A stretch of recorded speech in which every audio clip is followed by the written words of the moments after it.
à Laetitia. Bonjour à toutes et à tous. Merci à la BPI de nous accueillir parce que c'est vrai que cette thématique, dans ce cadre-là, trouve toute sa place.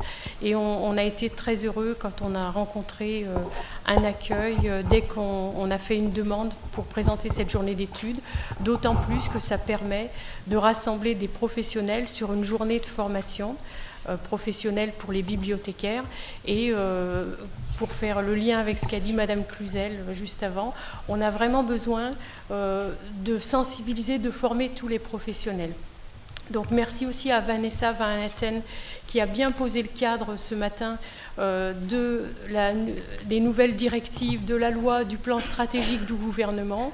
La FF10 est impliquée dans toutes ces démarches depuis le début, puisqu'on a été auditionné par l'inspection, et puis on fait partie de la commission accessibilité et de la même façon du plan stratégique, on est dans le comité de pilotage.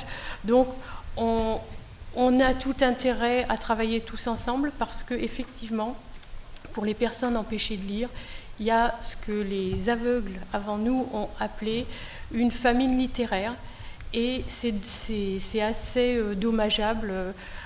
Quand on dit qu'on doit travailler sur l'environnement, bien évidemment, on doit travailler sur le fait que quand il y a une rentrée littéraire, il y a 600 ouvrages qui sortent. Il y en a 75 peut-être qui sont accessibles cette année, c'est énorme, par rapport à peut-être 52 l'année dernière et 25 l'année d'avant.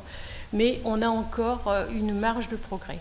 Moi, aujourd'hui, autour de moi, j'ai voulu rassembler des associations partenaires, c'est-à-dire avec lesquelles on travaille depuis plusieurs années sur l'accès aux livres adaptés.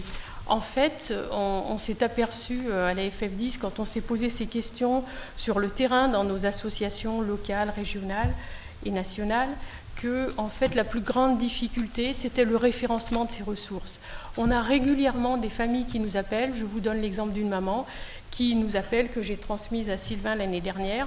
Mon fils passe le bac de français, il a 20 œuvres intégrales à lire. Que faire? Où trouver des livres audio? Puisque dans son cas, lui, c'était des livres audio dont il avait besoin. Donc, les familles sont assez incompétentes pour s'organiser, pour trouver toute cette information qui est dispersée. Moi, j'ai voulu rassembler autour de moi des gens qui ont fait à la fois un effort, qui depuis des années ont fait le choix, souvent pour des personnes aveugles au départ, d'accessibiliser des ressources, soit avec de la synthèse vocale, soit de la voix humaine, soit avec des supports numériques, et qui, depuis quelques années, dans le cadre de l'exception handicap, ont décidé de s'ouvrir à toutes les personnes empêchées de lire, dont les 10. Donc, je leur ai posé 4 questions qui ont servi de base à la présentation de leur diaporama que vous allez voir. Je leur ai demandé déjà de présenter leur association. Je leur ai demandé ensuite le type de ressources qu'ils mettent à disposition, puisque chaque association a un petit peu ses spécificités, et quelles sont les modalités d'accès à ces ressources. Y a-t-il des bases de données? Elles sont téléchargeables? Comment vous les transmettez? Ça, c'est très important. Y a-t-il des cotisations, par exemple? Et puis aussi, la dernière question, c'est comment vous sensibilisez les publics 10? Est-ce que vous faites des actions particulières en direction des publics qui souffrent de troubles 10? Donc, j'ai proposé à Sylvain Nivard, qui est président, c'est ça? Vice-président. Vice-président, anciennement du GIA et maintenant d'APIDEV. Oui. Je pense que c'est votre diaporama qui suit. Ah non, attends, juste... Excusez-moi dans mon timing, j'ai un petit film à lancer déjà avant de répondre à toutes ces questions. Voilà, juste 5 petites minutes. J'ai une collègue dans la salle qui se faisait du souci. Un témoignage, aujourd'hui vous en avez vu plusieurs. On n'a pas pu faire venir aujourd'hui des enfants qui sont à l'école, des adolescents ou quelquefois des jeunes adultes, des étudiants 10. On a voulu les filmer et vous montrer quelques exemples, quelques difficultés rencontrées. Voilà. Si vous pouvez lancer le film. On va prendre la lecture.